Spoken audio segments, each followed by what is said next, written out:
What's going on YouTube? Josh here from The Creative Wade, and today, the first video on my channel of 2024, I wanted to do a desk tour. If you look behind me, you notice the whole background is different. Now, a lot of the gear that I'm going to show you is mine. I paid for it with my own money, but I want to give an honorable mention to Zounds.com. They were kind enough to send me some of this gear also to review at no charge to me. And if you want to support the channel, I will leave affiliate links down below to Zounds. You can get almost everything I have in this studio on their simple payment, no background, no credit check plan.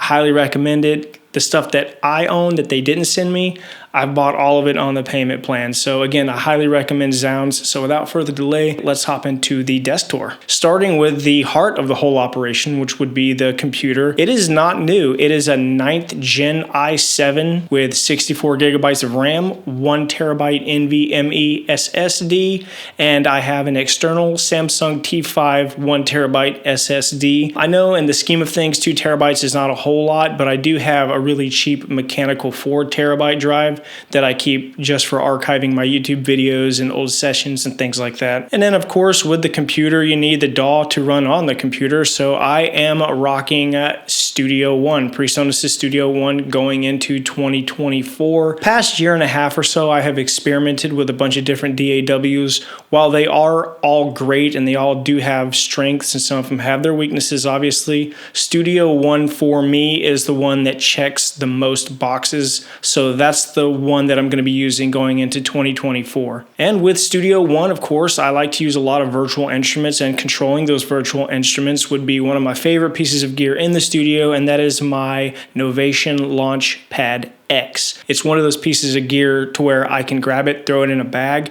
If I'm going to a studio session off site, I feel confident as long as I have my Launchpad X. And I do have another MIDI controller in here, which I have to look at my notes. It is the AKAI MPK261. And the reason I had to look at my notes, because that is not mine, that is a loaner from a friend of mine. As for speakers go, I have got the new Atom Audio A7Vs, and I have been testing these out for the past few weeks, and I am kind of in love with them. And as for interfaces go, this year going into 2024, I am testing out the Apollo Twin X, and I am testing out the Babyface Pro FS from RME. I'm doing a video on a review and a comparison of these two interfaces, so make sure you subscribe to see the conclusion and which one I will be sticking with for the remainder of 2024. And as for headphones, I actually have 2 sets of headphones that stay on the desk at all times. I have a mixing and a mastering set of headphones,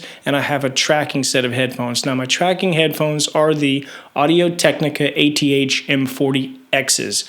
My mixing and mastering headphones, I've had them for almost 2 years now, are my Neumann NDH30 open backs. They're a little bit pricey, but if you're looking to really mix and master inside of headphones, I cannot recommend these ones enough. Like I said, I've had them for almost 2 years now.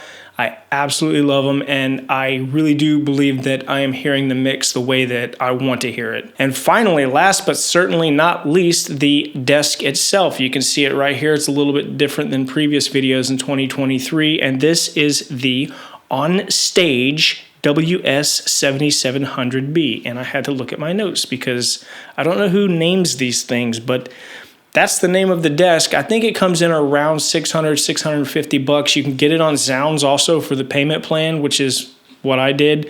And I highly recommend it. It come in, was super easy to build. I have rack gear. I have rack spaces, empty spaces that you guys see. I have to fill them up. I've got a Furman power conditioner, and that's it. I might have to buy some more desk gear.